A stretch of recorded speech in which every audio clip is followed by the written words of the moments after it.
알렉산드리아에서 난 아볼로라 하는 유대인이 에베소에 이르니 이 사람은 언변이 좋고 성경에 능통한 자라. 그가 일찍이 주의 도를 배워 열심으로 예수에 관한 것을 자세히 말하며 가르치나 요한의 세례만 알따름이라. 그가 회당에서 담대히 말하기 시작하거늘 브리스길라와 아굴라가 듣고 데려다가 하나님의 도를 더 정확하게 풀어 이르더라. 아볼로가 아가야로 건너가고자 하므로 형제들이 그를 격려하며 제자들에게 편지를 써 영접하라 하였더니 그가 감에 은혜로 말미암아 믿은 자들에게 많은 유익을 주니 이는 성경으로서 예수는 그리스도라고 증언하여 공중 앞에서 힘있게 유대인의 말을 이김이러라. 아볼로가 고린도에 있을 때 바울이 윗지방으로 다녀 에베소에 와서 어떤 제자들을 만나 너희가 믿을 때 성령을 받았느냐? 아니라 우리는 성령이 계심도 듣지 못하였노라.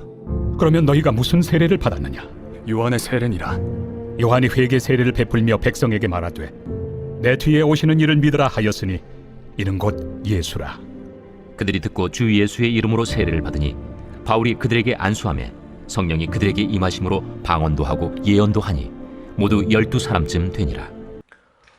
오늘 본문에 아볼로라고 하는 사람이 나옵니다. 24절에 보면 그에 대한 소개가 있는데요.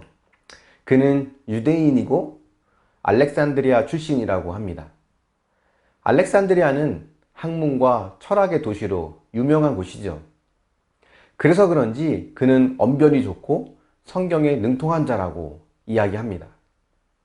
오늘날로 말하면 신학 박사나 신학 교수 같은 스타일인 것 같습니다. 그런데 그는 예수에 관한 것을 자세히 가르치긴 하지만 요한의 세례만 알따름이라고 성경은 이야기합니다. 여기서 말하는 요한은 세례 요한을 말하는데요. 아볼로가 요한의 세례만 안다는 것이 무엇을 의미할까요? 그것은 요한이 세례를 행하며 던진 메시지를 보면 알 수 있습니다. 회개하라, 하나님의 나라가 가까웠느니라. 이미 도끼가 나무 뿌리에 놓였으니 좋은 열매를 맺지 아니하는 나무마다 찍혀 불에 던져지리라. 이 내용을 보면 요한의 세례라고 하는 것은 심판의 하나님과 회개의 메시지를 의미한다는 것을 알 수 있습니다. 우리가 믿는 주님은 물론 심판하시는 분입니다. 그래서 우리에게 회개를 요구하시죠. 하지만 동시에 우리에게 성령을 보내주셔서 언제나 우리와 함께 하시고 동행하시는 분이기도 합니다.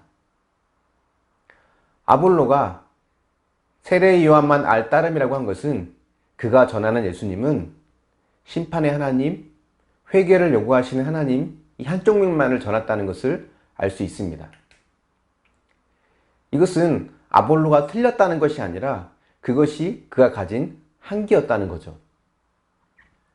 아볼로가 회당에서 전하는 것을 들은 이 브리스길라와 아굴라는 그를 데려다가 하나님의 도를 더 정확하게 풀어 가르쳐 줍니다. 이 장면은 당시 사회적 분위기상으로는 매우 놀라운 것이었습니다. 브리스길라와 아굴라는 부부거든요. 브리스길라는 여성이고 아굴라는 남성입니다. 보통 이름을 열거할 때는 남성이 먼저 나오고 여성이 뒤에 나옵니다. 그런데 이 부부는 대부분 여성인 브리스길라가 앞에 나오고 남편인 아굴라가 뒤에 나옵니다. 그만큼 브리스길라가 주도적인 역할을 했고 교회 안에서도 탁월한 리더였다는 것을 보여주는 겁니다. 당대 유능한 학자였던 아볼로가 초대교회의 여성 리더인 브리스길라에게 가르침을 받는 것은 매우 이례적인 모습입니다. 학자인 아볼로를 가르치는 브리스길라도 대단하지만 브리스길라의 가르침을 겸손하게 받는 아볼로도 대단한 것입니다.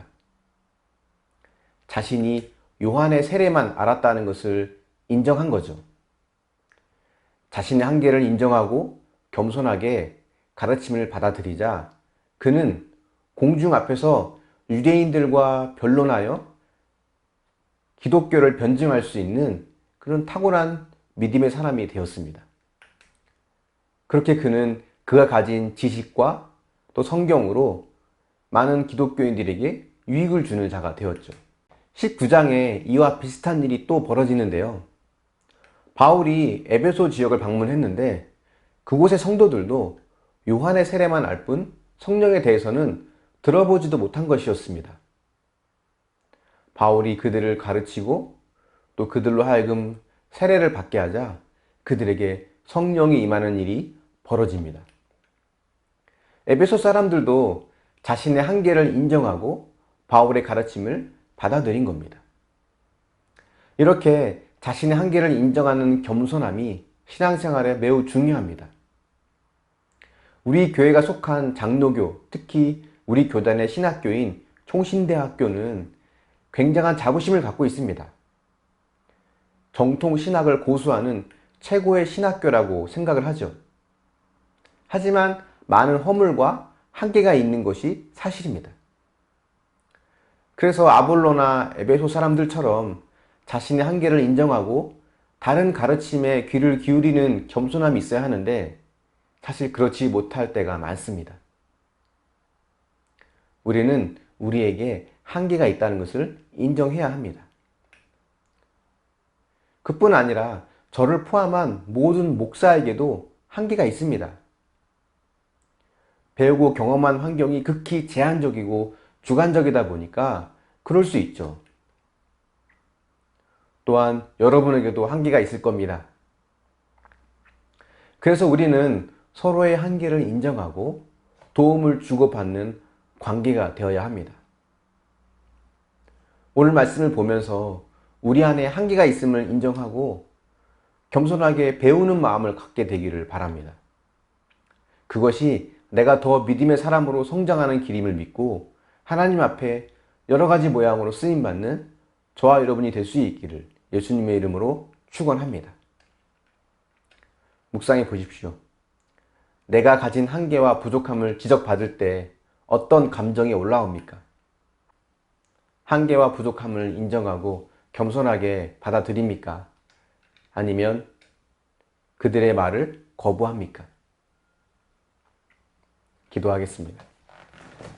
사랑의 하나님, 아볼로가 겸손하게 브리스길라의 가르침을 받아들이고 그가 더 많이 하나님 앞에 쓰임받았던 것처럼 우리 역시도 우리 안에 있는 연약함을 또 부족함을 인정하고 그 한계를 인정하는 가운데 겸손한 마음으로 다른 많은 가르침도 받아들이고 수용할 수 있는 믿음을 허락하여 주시길 원합니다.